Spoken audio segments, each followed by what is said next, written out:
Class we looked into the meanings of the prayer mantras, and we also saw the meaning of the first shloka of Tattva Bodha. Now I hope you chanted them meaningfully. This Tattva Bodha, the first mantra, is known as the Mangalacharan mantra because this is a prayer mantra, and all our scriptures, they start with the prayer mantra. In the Upanishads, we call this as Shanti mantra. Here, Tattva Bodha, in this there are only two shlokas, the first and the last shloka. First is the Mangalacharan and then the last concluding shloka. The entire text is in prose form, and just like any other scriptures where it is a dialogue between the Guru and Shishya, similarly in Tattva Bodha also it is a dialogue, and only difference is that here the names of the Shishya and Guru are not mentioned. Unlike other texts where the names mentioned, like in Bhagavad Gita, it is Bhagwan Krishna who is the Guru and Arjuna who is the Shishya. So the entire text, wherever there is a question, please understand that it is from the Shishya and the answer is from the Guru. We saw in the last class that Adi Shankaracharya ji said that Tattva Bodho Abhidhiyate. I am going to teach, I am going to write the Bodha of Tattva for Mumukshunam Hitarthaya, for the Hita of the Mumukshus, the desirers of moksha, so that they can be liberated, because moksha is the goal of life. Artha, getting money, is not the goal. Kama, getting pleasure, is not the goal. And dharma also is not the goal. Dharma is a stepping stone for moksha. So he says that I will write, and I hope the mumukshus get benefited, they get moksha. And of course, just like in our culture, we always begin with the prayer. So Shankaracharya ji begins with the prayer to his Guru, because in our culture we do not see a difference between Guru and Ishvara. So he says, Natva Jnana Pradam Guru. I bow my head down to my Guru who has given me this knowledge, whose name is Vasudevendra and who is Yogendra, who is the highest yogi, who is a jnani. So we saw this in the last class, and now we will enter the text. That is a Mangalacharan, and we will repeat this mantra in every class of ours, so it will be good if you learn it up, So the first, it's a statement, because the whole thing is in prose form. So it says, I will say, and you will please repeat after me. Sadhan Chatushtaya Sampanna Adhikarinam Sadhan Chatushtaya Sampanna Adhikarinam Moksha Sadhana Bhutam Moksha Sadhana Bhudam Tattva Viveka Prakaram Tattva Viveka Prakaram Vakshamaha. Vakshamaha. Vakshama means I am going to tell. And this statement is like a preface or a foreword which is written in any book. A preface always talks about the content of the book, So, and we saw that in our first class that the preface in Sanskrit is known as Anubandha Chatushtaya. So, Anubandha Chatushtaya talks about 4 topics. We have seen that Adhikari, Vishaya, Prayojan and Sambandh. So this entire statement is going to tell us about the Anubandha Chatushtaya of this text. So the first thing he says is Sadhana Chatushtaya Sampanna Adhikari Nam. So we had seen that in Anubandha Chatushtaya the first topic was Adhikari. And that Adhikari, he's talking about that Adhikari should be Sampanna. Sampanna is endowed with Sadhan Chatushtaya. Actually, it is that Sampatti should always be there. Sampan means he's endowed with certain Sampatti, it's a certain wealth. So, the inner wealth, so Sadhan Chatushtaya Sampanna Adhikari Nam. This Adhikari must have Chatushtaya. Again there are 4. earlier it was Anubandh Chatushtaya, and now it is Sadhan Chatushtaya. He has to have 4 qualities which become a sadhan, which becomes a means for getting this knowledge. So this adhikari should have Chatushtaya Sampatti, and in one of, like, we enter these colleges, they will screen us for our capacities, the entrance examination which is there. And if we don't have those capacities, we will not get a entry in that college. Because you can enter through the back door, some quota business, you can enter inside this quota, that quota, but the person doesn't have the capacities to study that knowledge. He may not be able to understand what is being taught over there in that college. You have entered, but you don't have the capacities. Similarly, in spirituality, there are some internal capacities which a person should have. The entire benefit of the knowledge depends upon these capacities. If a person has them in optimum quantity, nobody is going to have them 100%. But if there is an optimum amount, these qualities are present in optimum amount, then the person is going to understand spirituality very easily. It will come cakewalk, it's going to be. But when they are in lesser amount, then the person is going to have difficulty in understanding what the scriptures are saying, and especially to assimilate this knowledge is going to be very difficult. So the result of the knowledge depends totally, directly proportional to these qualities which are present. So sadhan chatushtaya sampatti is very important. Do you want the fan? You want the fan? No, ma'am. It's okay.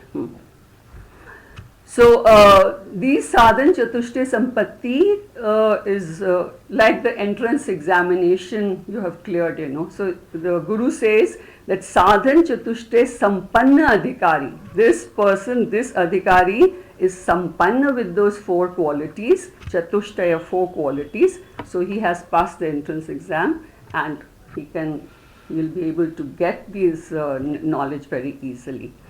Then the second factor, the second topic of Anubandha Chatushtaya was Vishaya, which we had studied. So Vishaya is the topic, and here he says Tattva Viveka Prakaram.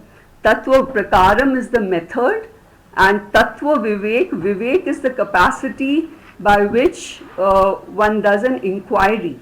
So Tattva Viveka Prakaram, the topic of this entire text is a method. Prakaram is the method by which one does inquiry into our truth. So he does inquiry into the truth of this universe, which has 3 factors: the Jeev, Jagat and Ishvara. So the topic, the subject matter is Tattva Viveka Prakaram, which was the second factor of Anubandha Chatushtaya. Then third was the Prayojanam, the results of this knowledge. Because nobody wants to come for any knowledge without knowing the benefits. So the benefit here he says is Moksha Sadhana Bhutam. Sadhan again is the means. So this Sadhan Chatushtaya Sampanna Adhikari, when he does Tattva Vivek, Vivek is the capacity of the mind to do an inquiry, So when he does Tattva Vivek, he is going to get moksha. He will, get self-realized. He was going to become a Jivan Mukta so this is the Prayojanam, the third thing. The scriptures say that all the problems in life are because of Ajnanam. And we presently have Ajnanam of the Tattva of this universe. That means we have Ajnanam about Tattva of the Jiva, Tattva of the Jagat and Tattva of Ishvara. So with Tattva Bodha, the knowledge of this Tattva, all the 3 Ajnanams are going to go away. And I will realize the truth, So the ignorance alone is never a problem, because we say ignorance is bliss. So, but ignorance, when it leads to error, ignorance leading to false notions, that is the biggest problem in life, Now, ignorance means non-perception of my truth. I don't know who I am, and then this leading to misperception, this leading to I don't know that I am the infinite Atma, and I take myself to be this individual, this ahankara. This is a misperception. Non-perception, I don't know my truth. Misperception, I am this individual. Now animals don't have this problem because they don't have the capacity to misinterpret. So they are just living in the moment, whatever they are, they're not troubled in life, But a human being is troubled because there is a possibility of misperception here. So, when suppose there is total darkness, there is a very standard example which is given in the scriptures. It is known as Rajju Sarpavat. Rajju is a rope and Sarpavat, Sarp is a snake. So, a rope being mistaken for a snake. This is the whole scriptures are full of this example. Now, suppose it is pitch dark and there is a rope lying there, So, I will not be able to see the rope and there is going to be no problem, So, that rope is not going to create any trouble for me. And if it is bright light where I can see the rope as a rope, again that is not going to create a problem for me because I see that, it is a rope. But when there is dim light, when there is partial light, then suppose I am going from there and I see something lying, there is a possibility that I think, oh, there is a snake, and I'll get scared. So similarly in life, this individuality is compared to a snake, Wherever this ahankara comes up, there is nothing but problem. This just like a snake stings everybody and hurts everybody, it is dangerous. Similarly is our ahankara. Whenever you hear an egoistic person talking, all you will hear is, I don't like this, I don't want this, you said this to me, it is me, I, me. And whenever two people are fighting, it is always two egos at loggerheads with each other, because they don't know their reality, and ego is a big troublemaker in life. So this, there was a simpleton who came from a village and he wanted to study Vedanta, so he goes to an ashram and he's sitting and listening to what is going on. These talks, Rajju Sarpavat, Rajju Sarpavat. So when he goes back home, the people asked him so how was Vedanta studies? He says, I don't know about Vedanta studies, but this ashram seems to be having a big snake problem. They're all the time talking about Rajju Sarpavat, So, and ego is just like a sarpa, It is very dangerous. So this, if I know my truth, that if I know that I am the infinite Atma, then this cannot create any problems for me, I'm sorry, I just got into a hospital actually. There was a heart attack. So ahankara is compared to the serp, and Shivaji's neck, if you see the pictures, Bhagwan Shankar's neck is got snakes around. So what does that symbolize? It means Bhagwan knows his truth, he knows the truth about ahankara, and his ahankara doesn't hurt anybody. It has become an alankara. It becomes an ornament, So he's wearing it around his neck. That is what it means. So if we know our truth, then ahankara will also not trouble anybody. When I interact, it's not going to hurt anybody. So the basic topic of the entire scriptures is this ahankara business. So the whole problem the scriptures are saying is non-perception leading to misperception. So the problem in his life is what? My wrong perception. And the solution to all the problems of life is what? My right perception. So both the problems are within me. My perception, wrong perception is mine, and the right perception is mine. So I can always change my perception from wrong to the right perception. So I have the problem in my control. I can control this. This is in my control. I can change my perception. We cannot change this world. Please be very sure about that, The people don't know that. So they're trying their level best to change this world. In a relationship, one person wants the other one to behave as per his requirement, and that person wants this person to behave as per his requirement, And the problem is never solved because they're constantly trying and nobody changes. So we should know that we cannot change this world, but I can change myself. So the problems of life generally are some innocent facts, which is the nature of this world. And we don't seem to be knowing that, so we call them a problem. And if I take myself to be this ahankara, this problem, like, it's like wearing dark yellow glasses and saying that this world is yellow. The world is not yellow. The glasses through which I am seeing this world is yellow. My perception is yellow. So this perception has to be corrected. I have to know some facts here, and generally that is not known, and life is all messed up. Now if I take myself to be this ahankara is a bottomless pit. It will make you run around this world because of dissatisfaction and unhappiness. Why do you think people are running around? If you just look around, nobody can sit quietly for 2 minutes. They're just moving. It is this dissatisfaction and restlessness this ahankara creates. And if I know my truth, I'm just going to calm down. A jnani is at home with oneself. There is no need to run around anywhere, But as an ahankara, you cannot sit quietly. And if I am this ahankara, I'll be absolutely unhappy in this world. And the person who is unhappy with himself can never be happy with this world. You can see the person who's always complaining about this world, this one's like this one's like this, is the person who is very uncomfortable with his own self. We have to, they can only give, a person can only give what they have. If I have happiness within me, then only I can distribute the happiness in this world. But if I'm full of misery, then that's all I can give. Anybody I interact with, I will give some prasad of misery to that person, So nobody wants to interact with this kind of a person. Because you go with high spirits to this person, you want to talk, within 2 minutes that person is going to pull your mood down. So you start feeling low. Next time you see that person coming from there, you will go away from this side, or don't want to interact with this person, because it's just misery, bundle of misery. Why is a bundle of misery? Because of all wrong perceptions and wrong, the error in the mind. They haven't understood life and its limitations.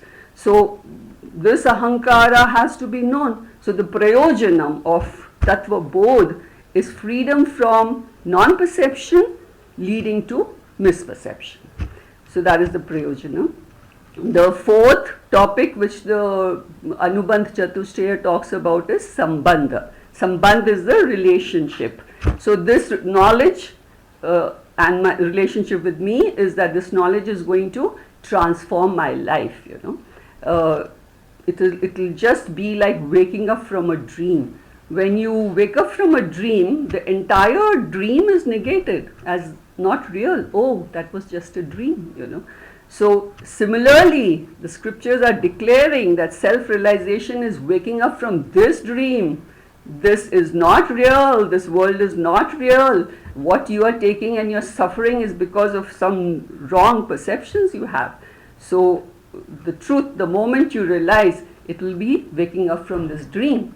This world, the scriptures say, is a stage. My life is one big drama, and in this drama I am playing certain roles as per my prarabdha, like an actor. So what is the attitude of an actor when he plays all the roles in the movie? He's not stressed out with those roles. In fact, he enjoys playing those roles because he knows he is not those roles. And no matter whether he is a king or a thief or a beggar or whatever role he's playing, he knows he's that. He's Amitabh Bachchan, the most famous millionaire, So the roles are not bothering him. So once self-realization comes, this whole drama is going to be turned into one big act here. This life becomes a drama, And this drama is going to carry on because just like the sun, we know the sun doesn't rise, but we see it rising every day. So similarly, the drama of life will carry on, but the entire stress and tension is going to be removed. Just by knowing this one fact, we don't know that this one thing can change, transform my life, So these are the four topics of Anubandh Chatushtaya, and the first statement of Tattva Bodha, which is where the text starts, Sadhan Chatushtaya Sampann Adhikari Nam, was about the Adhikari, Moksha Sadhan Bhutam was the Prayojanam, Tattva Viveka Prakaram was the subject, And this in this only he is explained the Sambandha also. Now the next sentence we will read. Sadhan chatushtayam kim. Say, repeat. Sadhan chatushtayam kim. Nitya nitya vastu vivekah. Nitya nitya vastu vivekah. Iha mutrart phal bhoga viragah. Ika mutrata bhala bhoga viraga. Shamadhi shakti sampattihi. Samadhi shastaka sampatti. Mumukshutvam cheti. Mumuchutvam cheti. The cheti, which is written at the end, this whole thing actually is like one statement, you know. So cheti is a conjunction. In Sanskrit, when in English, when we talk about couple of things, we put and this, and that, and. But in Sanskrit, we say the whole lot, and then in the end, they'll say cha iti, cha, you know. So he's spoken about couple of factors here, and then he's put cha iti. So after hearing all this, the student, now we know that whenever there is a question, that question is from the Shishya and the answer is going to be from the Guru. So the Shishya says, Sadhan Chatushtayam Kim? What is Sadhan Chatushtayam? He wants to know because he's a very sincere student and these are the qualities which are going to get him moksha. You know, that is the final goal of life. So he wants to know what is Sadhan Chatushtayam. What is Sadhan Chatushtayam? So all these Chatushtayam, this Sampatti, they're saying this because in case I don't have them, then I can work upon myself and get them, you know. And 100% nobody is going to have. Somebody will have in some amount, somebody will have in some amount. This is the reason why many people listen to the scriptures, but there will be one odd person who is going to understand what it means, you know. So it is because of this sampatti this person has. So, this student knows that and he's asking Sadhan Chatushtayam Kim. So the Guru tells, you know, Chatushtayam, 4 qualities. So he's going to tell 4 qualities which a person should have. So first thing he says is Nitya Anitya Vastu Vivekaha. So first thing is what? Vivekaha. You know, Vivekaha is this capacity of the mind by which you discriminate between Nitya and Anitya Vastu. Here in the scriptures, whenever they talk about the reality, they use the word as Vastu. So the scriptures say that this world has got 2 Vastus. One is the Nitya Vastu, which is permanent, which is eternal, and there is an Anitya Vastu, which everything actually is Anitya, which we encounter, which is temporary, which is ephemeral, which has a lifespan, you know. So this vivekaha, this capacity to discriminate, this discrimination is not that what they talk about, the gender discrimination and the caste discrimination. That is a negative problem. But here it is a positive capacity to discern, to discriminate between what is permanent in this life, which I am dealing with, and what is impermanent. So Adi Shankaracharya ji has written one Prakran Grantha which is known as Vivek Chudamani. Vivek Chudamani, money in Sanskrit means the jewels, you know, the diamonds, rubies, emeralds and all that. That's called money. And Chudamani means the crest jewel, you know, the jewel in the crown, like our Kohinoor in the British crown, you know, it's a crest jewel. So Shankaracharya ji says that all this is these emeralds, rubies are not anything in life, you know. This is not what is going to take you to the highest goal in life. What is the crest jewel is vivekaha. So you have to have this capacity. This vivekaha is very important. In the early years of our life, we must have vivekaha to discriminate between dharma and adharma. We should know what is right and what is wrong. So most of the people have failed right there, you know, and only a person who leads this entire life as per dharma is the one who will even reach here and will have a chance to discriminate between nitya and anitya, because this is not the domain of science, you know. So science also says that everything here is anitya, even the stars and the galaxies are anitya. The stars are exploding, they are called supernovas and novas, the galaxy is changing. And we people, when we encounter this world, we see everything over here has a lifespan. There could be some living beings who have a longer lifespan, some have a shorter lifespan, like a tortoise lives for some 200, 300 years, and a butterfly has a life of just about 2 weeks. But there is a lifespan there, So in that obituary column underneath the photograph, we see 2 dates written there. Date of birth, date of death. This is from the womb to the tomb, and there is a dash in between. So that dash is the lifespan, and there is nobody here who is eternal. So I need to know this, and we must have a vivek to discriminate between what is nitya and what is anitya, so that I don't have wrong expectations from anitya. I don't have the expectations of nitya peace and nitya happiness and nitya sense of security from something which is anitya. So if I have this, the viveka, then I will give appropriate importance to what is nitya and appropriate importance to what is anitya.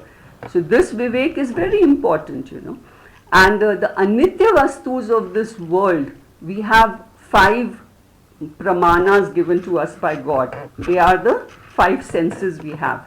The sense of sight and taste and smell and hearing and touch. By this, these are called pramanas. Pramana is a means of knowledge by which I will come to know. So I come to know the anitya world through these 5 pramanas given to us by God.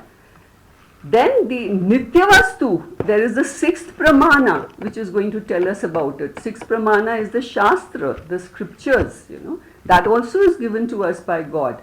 Along with the creation, God gave us the scriptures, These are the manuals which tell us how to handle this equipment, the most high-tech equipment. So the scriptures are required. So these both Bhagwan is telling us. One is he gives us the 5 senses so that we see this world and discriminate here, And the other about the nitya vastu he is going to tell us by he gives us the scriptures for us to understand. So the first quality, this sadhan chatushtaya adhikari, this deserving candidate for spirituality must have vivekaha, so that he can discriminate between nitya and anitya vastus. Then the second quality is a very crucial quality which actually differentiates a seeker of spirituality from all the materialistic people, that is viragaha. Viragaha is detachment, dispassion. So this vigataragaha iti viragaha, where there is viragaha is not to be scared about. The moment people talk about viraga, they get scared, that, he's going to become a sannyasi and he's going to go away, The most healthy relationship we can have with this world is viragaha. Viragaha vigat raga iti viragaha. There is no ragaha, there is no longing. And raga and dvesha, these are opposites, they come together. Dvesha is aversion, is hatred. So if my mind is occupied with either longing for something, or it is full of aversion for things of this world, my mind is not going to be at rest. And spirituality needs a tranquil mind, So here the Guru says, Iha amutra artha phala bhoga viragaha. So artha in this context means the objects of this world. In artha has got many meanings, we've already studied about that. So here it means the objects of the world. Phala is our karma phala, We are facing every situation in our life only because of the karmas we have done. So presently what I'm facing is my karma phala, and it is called phala because a phal perishes. It goes away in certain time. Similarly, our karma phalas are time bound. So all our karma phalas are perishable. So here bhoga, this bhoga is a vritti inside, this longing for the pleasurable experiences of this world, everybody is chasing experiences, the pleasure giving experiences, everyone is chasing it. They are in a spin because of that, So he says iha and amutra. Iha means right here, and amutra can mean a little later in my life.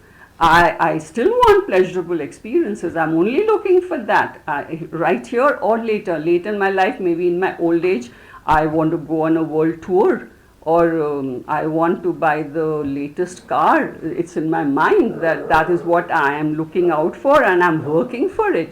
Or it can even mean that iha means while I am here on this earth, on bhuloka, and amutra means after death. I want to become swargiya. I want to go to swarga. I want to go to heaven, because the scriptures talk a lot about heaven. They say it's a very, very beautiful place, and the standard of the pleasures which one gets is very high. And those experiences, the heavenly experiences, can't be experienced by this human body, because the loka which we experience only differs by the kind of body we are having, So in heaven we need a heavenly body, which is made out of different combinations of the 5 elements over here, The animals, they are experiencing a different loka. They see, there are some animals who can see what we cannot see. Some animals can hear what we cannot hear. Some can smell what we cannot smell. So their senses are working in a different spectrum, and our senses are working in a different spectrum. So the difference is only as per the body I have got, And a human being experiences 2 lokas. One is this waking world which I am experiencing, and the other is the dream world which I experience, So the dream world cannot be experienced by this body. This body is lying there on the bed, and this body is not experiencing the dream world. There is a dream body in that dream world, Only that dream body can experience that dream world. So that dream body has the capacities to experience that dream world.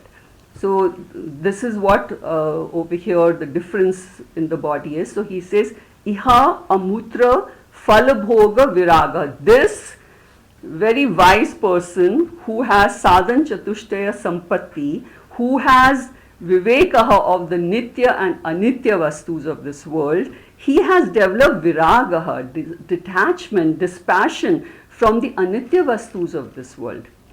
Why? Because he has seen their limitations, They are anitya, they are not lasting. They give me a temporary happiness, and then that happiness goes away. So he has, like we had studied, that parikshilokan karmachitan brahmano nirveda mayayat. Brahmana is a wise person. Nirvedaha is, he's developed dispassion. Why? Because he did pariksha of his lokan. He analyzed his experiences here in this world. After having couple of experiences, you can have few, but will your eyes open up or will they not open up, So there are some fools who are just running around, repeating the same thing, die and go away. But there are some people, these experiences have taught him a lesson, and his eyes have opened up. He is able to see that each experience which we get in life has a beginning and has an end. No matter where you go, no matter what you do, it's going to last for some time. Okay, you can go for 10 days, you can go for 15 days, you can go for a few months, but there is a beginning and there is an end. And not only doesn't give us full contentment, each experience, actually it ignites a desire in me to repeat that experience, or even get a better experience. Why? Because I experience happiness in that experience. And once I experience happiness, all the human beings are just chasing happiness, Any source of happiness is so attractive to a human being. So if I have experienced happiness, the object becomes very attractive to me. So like suppose we go on a holiday to Goa or Kerala or somewhere, and we have a nice time at the beach and the ocean and all those sports, water sports. After that experience, which will have a beginning and which will have an end, I'm not done with that experience. Please be very sure, because Now that desire has got triggered because I enjoyed it, and we will say, oh, we'll come back again, after some time, whenever we get time, we'll come again. Or else, a better experience. Maybe next time we'll go to Maldives or Mauritius, then that is going to be even better. So this is the trick of Maya. It's going to keep us spinning in from one experience to the other. It will not let us turn inwards. So if I want to turn inwards, then the only way is open your eyes and just don't chase these experiences, So this person, this very Viveki person, has seen certain things, and he knows that this Anitya business is not the anchor of my life, because they themselves are not anchored, they're all Anitya. So he turns his attention to the Nitya God, because he knows that the scriptures are talking about absolute happiness, absolute peace, absolute sense of security, which self-realization can give. And Atma alone is Paramatma, So he starts becoming very serious about getting this knowledge. So the second topic is Viragaha. After Sadhan Chatushtaya Sampatti, the Nitya Nitya Vastu Vivekaha, he develops Viragaha from Iha and Amutra Phala. All this which is going on here, he just develops a dispassion. And this world is so tempting that it is not easy to turn away from this world, Bhagwan says in Bhagavad Gita, Mama Maya Durataya. It is so difficult to cross my Maya. So you have to really pray to God along with trying to get this knowledge if you want to cross Maya and you want self-realization. So he has realized something, and now he wants to turn towards God. Then the third quality Guru says is Shamadhi Shakka Sampatti. Sampatti is wealth, and scriptures are not worried about external wealth, because they've made it very, very clear that with external wealth you can only get comfort. External wealth cannot bring you happiness, it cannot give you peace, it cannot give this sense of security. This sense of security is so important, because of which a person will just relax and sit down. No matter how many buildings you have and how much money you have in the bank, that sense of security will not come. It will just actually go on, this insecurity will go on increasing. So the internal wealth alone can bring happiness. You can buy a house, but you can't buy a home from this external wealth. You can buy books from external wealth, but you can't buy knowledge. You can buy friends, because the moment there's wealth, there is going to be a line of friends, Everybody wants to chase this wealthy person because they can have fun from that.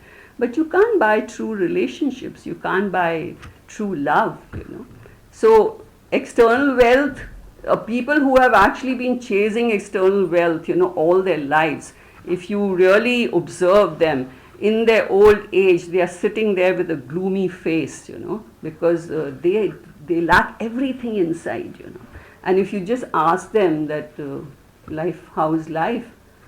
Chalta hai, gaadi chal rahi hai. And even if they pretend, some of them pretend, oh, very good, all is good, You just sit down and talk to them for half an hour. Slowly their life, Mahabharata and Ramayana stories are going to start coming out. This one is not good, the daughter-in-law is not good, the son is like this, blah, blah, blah, blah, blah.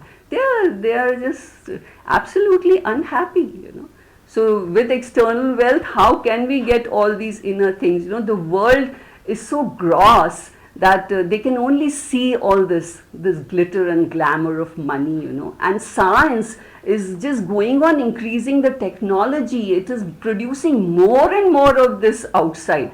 So people are going crazy. I mean, today you can go to space, and I don't know where all you can go. This is what the science is trying to put in front.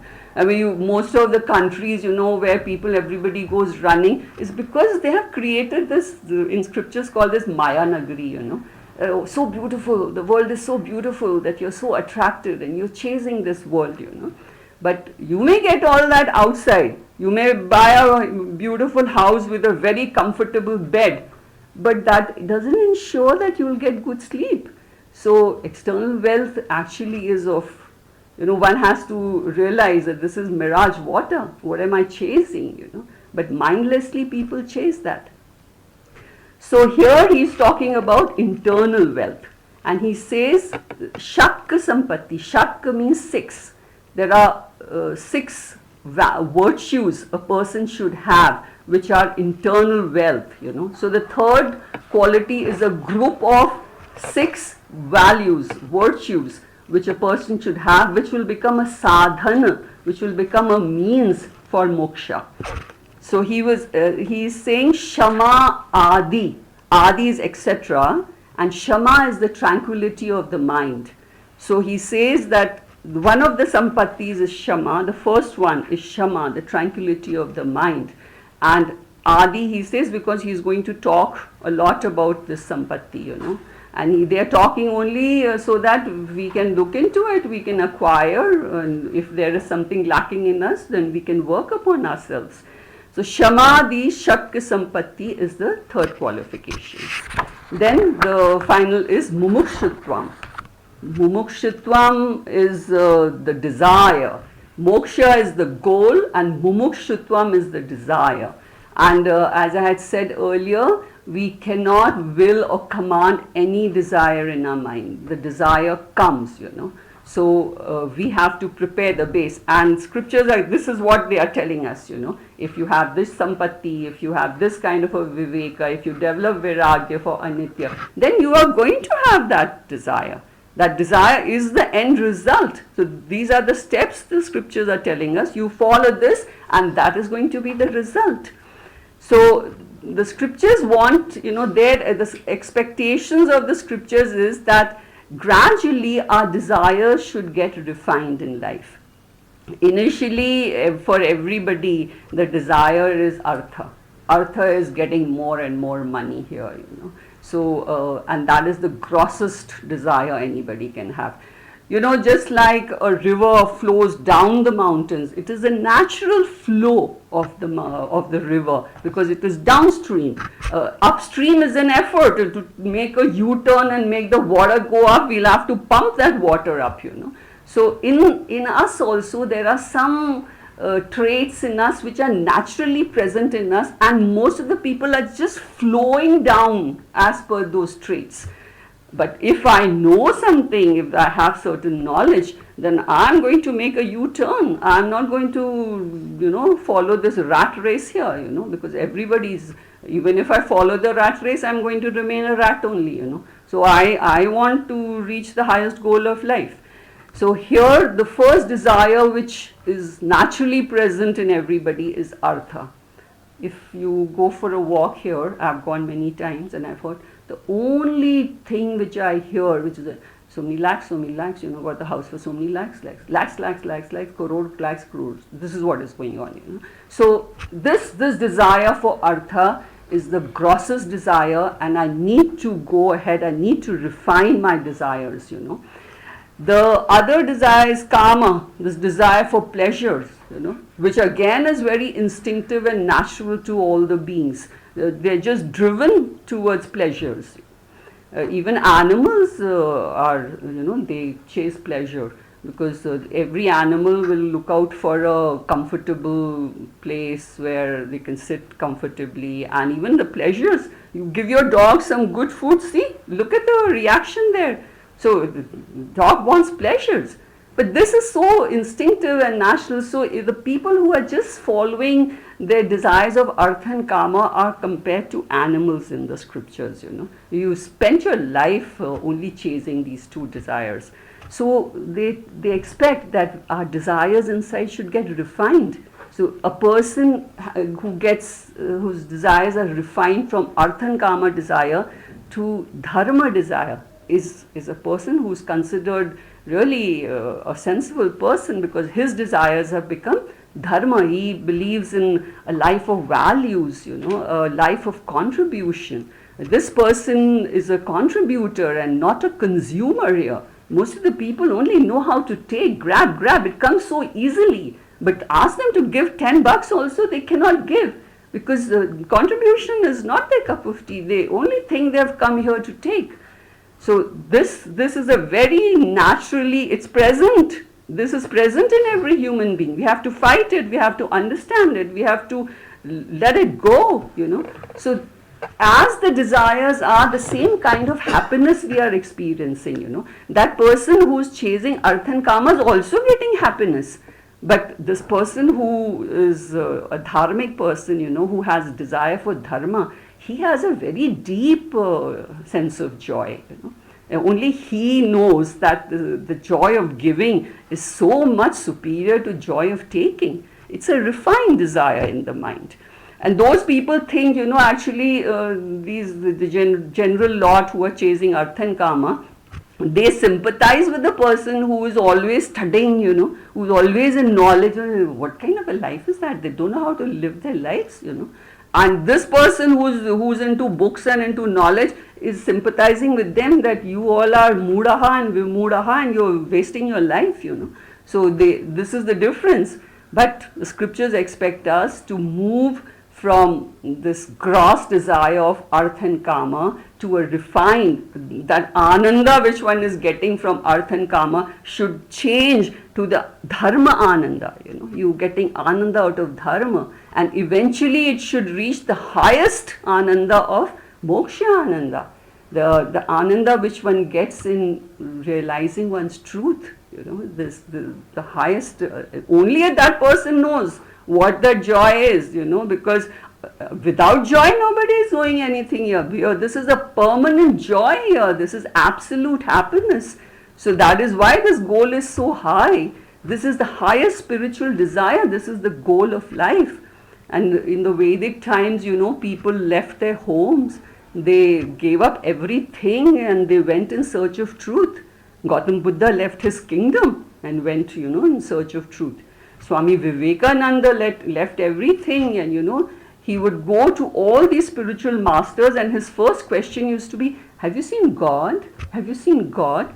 And then Ramakrishna Paramahansa told him, yes, I've seen God. I see God just as clearly as I see you, not physically, but as realization, So he was so much into spirituality. This, once a person gets, it's a spiritual hunger, Just like a baby, the mother puts the baby with so many toys, and the baby is so busy playing with all the toys, But the moment the baby is hungry, it's going to drop all the toys and run to the mother. So the moment in life one gets this spiritual hunger, this person is going to drop all the toys of this name, fame, possession, property, gold, silver, whatever, Just it has no relevance after that, because this person has got the highest desire now in life. And once this desire comes, then the pursuit of spirituality is not a casual one. It's not that, in the bucket list is those things I want to do before I die, So in the bucket list, there at the bottom is moksha also, No. It is, everything is put aside. It is moksha. This is what I want, So this is the desire. And this sincere person who has got this desire, if he is even attending a Vedanta class, initially the desire may not be so strong, because most of the people don't know what is Vedanta. They don't know what is Vedanta, A lot of people have asked me here also, what is Vedanta? So they don't know. So once they don't know, and gradually once they come to know, in a sincere student, this desire is going to go on increasing. But in a non-sincere student, after a couple of classes, it will drop, because nobody can force anyone to study this. Who can force anyone? It has to come from within. So this desire is what the Guru is saying, the spiritual desire. Only a very sensible, a wise person has figured out this in life, that the problems of life are going to be solved only by knowledge. Nothing else is going to solve the problems of life. So all the doing must end in knowing. All the karma must end in jnana. Now suppose I want to find out, what time a train is departing from the railway platform. If I run on the platform for half an hour, I can't find out when the train is departing. That's karma. This is what karma is doing, I have to go and find out when is the train going. So I have to find out few things here about life itself. Otherwise, I'm just spinning around doing some karmas here. I don't know, from one to the other, one to other. Everybody is doing, no? So you first you get educated, then you get married, and then you take care of children. Oh, always settling somebody or the other. Either I'm settling myself, or I'm settling my children, or I'm settling my grandchildren. Though I will keep on doing karma, and I will die and go away. So it's a waste of a human birth. Bhagwan says in Bhagavad Gita, Sarvam karmakhilam partha jnane parisamapyate. All the karmas, partha is Arjuna's name, that it has to end in jnana. Only then in life, once you get jnana, you will feel kritakrityascha bharata. Bharata is again, he calls Arjuna Bharata, and he says, only then you will feel kritakrityascha, you will feel fulfilled in life. Krita is action, karma, and kritascha, I have done everything which was a human being can do, and I'm going to die peacefully over here. Otherwise, in the deathbed also, people are only, that child, and I should have, that one should get married, and I should see a great grandchild I should see before I die. They don't know what they are doing, So, in the beginning in life, we start our journey with religion, We pray to Saguna Ishvara, the God with form. And I pray to that deity by doing japa, tapa, puja, dhyana, going on a pilgrimage, do everything. Yes, that has to be done till one gets purification of the mind. That is known as Gyan Yogyata. That deity can only bless you with Gyan Yogyata. Deity cannot give you Jnana. Jnana you have to get by studying the scriptures. So once the deity blesses you with Gyan Yogyata, he's going to give you Guru Prapti, there will be Shastra Prapti. After that, it's you who has to fight out these beliefs and conditionings which are in the mind, which have got such deep roots, because they are ingrained in the child since childhood. Now to put that aside and go past them, you need some guts in life. So for that, you have to listen to what the Shastra is saying, not what the people are saying and what they're doing. Generally, 99.99% are just blindly following what others are doing, or even what their parents have told, for their happiness, people keep doing, So this is what has to be known. We will pray, we will do everything. God was going to bless us with purity of mind, and only a pure mind can study the Shastras. This is the catch here. So without Gyan Yogyata, Jnana is not possible. Just like a doctor, before a surgery, he is going to check whether you are surgery yogya. He's going to check your BP, sugar and all that. He'll first correct those parameters, and once those parameters are corrected, then he's going to operate upon you. So similarly, God gives the knowledge, but first you are supposed to get some purification of the mind. So Bhagwan in the Bhagavad Gita teaching, in the last shloka of the teaching of Bhagavad Gita entire is not the teaching. The teaching of Bhagavad Gita starts with the 11th verse of 2nd chapter, and it ends in the 66th verse of the 18th chapter. So in the 66th verse of the 18th chapter, Bhagwan tells Arjuna, Sarva dharman parityajya, mam ekam sharanam vraja, aham tva sarva papebhyo, mokshishyami ma shuchaha. Ma shuchaha is do not grieve, Arjuna, because Arjuna was grieving, He was facing a dharma sankat.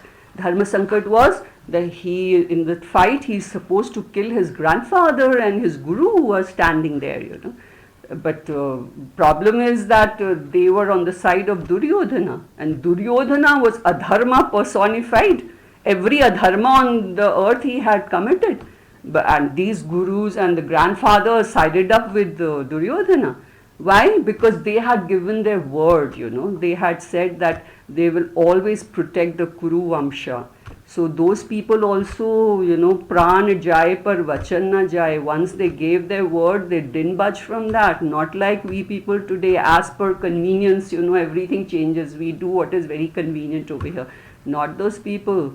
They stuck to their words, and they knew it's going to be death because the other side Bhagwan is standing. But still, we have given our word. And Arjuna is standing in front, and he is facing he's being told by Bhagwan, kill your guru, kill your grandfather, this is your dharma. They are standing on the side of adharma, He did not have that much guts, and that is what the whole Bhagavad Gita teaching is about, how. And for a Kshatriya, his swadharma is to protect dharma. That is what the Kshatriyas have to do. The Dronacharya was standing there fighting, and Dronacharya was a Brahmana, A Brahman is not supposed to fight a war. You can teach a person how to fight archery and all that. That is okay for a Brahmana. But a Brahmana standing for a war is adharma again. Dronacharya is standing there and he is fighting, So that is against the dharma of a Brahmana. And for Arjuna, it was against his dharma not to fight, because he is supposed to protect dharma. So Bhagavan says, Ma Shuchaha Arjuna, after you have given up all adharma, because Arjuna was such a beautiful person. If you read his character, the entire Bhagavad Gita, you will realize, just look at the personality, just look at the character of this human being. He is thinking of so many things, and that person in front, the Duryodhana in front, he's not bothered, So he was a pure person. Actually, he should be the role model for all the Hindus, But our role models are the film stars and, the cricketers and this player and that. These are our models, the role models we have. All our children, they're putting their pictures here. Because why? They don't know anything about Bhagavad Gita. As a Hindu, one has to have studied Bhagavad Gita for sure. That is the sara of the Upanishads. That is the sara of the entire scriptures. A person who dies and goes away without reading Bhagavad Gita is not supposed to be a Hindu, So what, you're carrying that saffron flag and you're fighting with everybody here. You're a Hindu? No, you're not a Hindu. You are a Hindu when you know Bhagavad Gita. So Bhagavan says that Arjuna ma shuchaha, after having given up adharma, because he's never done a adharmic one single act, So after having given up adharma, after having prayed, after having done japa, tapa, dhyana, you're such a purified person. Now at this stage, not in the beginning, this is the last shloka of Bhagavad Gita, in the end he is telling him, now, sarva dharman parityajya, give up even the dharmic acts, don't chase dharma, mam ekam sharanam vraja, you surrender to me and find out who I am in reality. Aham tva sarva papebhyo, me will remove your pap, because pap alone is standing in our way for moksha. If there's anything which is an obstruction, it is my papas I have done, So they are going to obstruct my reaching the moksha. So he says, Aham tva sarva papebhyo mokshayishyami ma shuchaha. I will give you moksha. You put your mind in me. You try and find out who I am. Then only you can reach the highest goal of life. Don't chase dharma also. Of course, in the beginning we have to. We can't reach this unless we have lived a life of dharma, So dharma is a stepping stone for moksha. But you can't hold on to it. Just like if we cross a river by a boat, I'm not going to hold on to that boat because it helped me cross the river, I have to let it go. I have to move on in life. So through Arjuna, Bhagavan is teaching humanity that there is, if you want to get permanent peace, if you want to get permanent happiness, if you want to get this sense of security, then you have to get moksha. This is the goal of life. This is what will get you what you're really looking for. You will be fulfilled. And then there is Videha Mukti in front. You're not going to be born here again with this rut. You're born, then you go to school, then you go to college, then you get married, then you produce children, then you have grandchildren, then you die and then you go away. Then again you'll be born. Where you're going to be born depends upon your karma. And whether you will be born as a human being also is a big question mark. This is one life which you've got as a human being. Please don't let it go a waste. Concentrate on this goal. Pursue moksha. And this is what you're supposed to do. First give up adharma, and then later even give up dharma to get moksha. So we will continue the next class.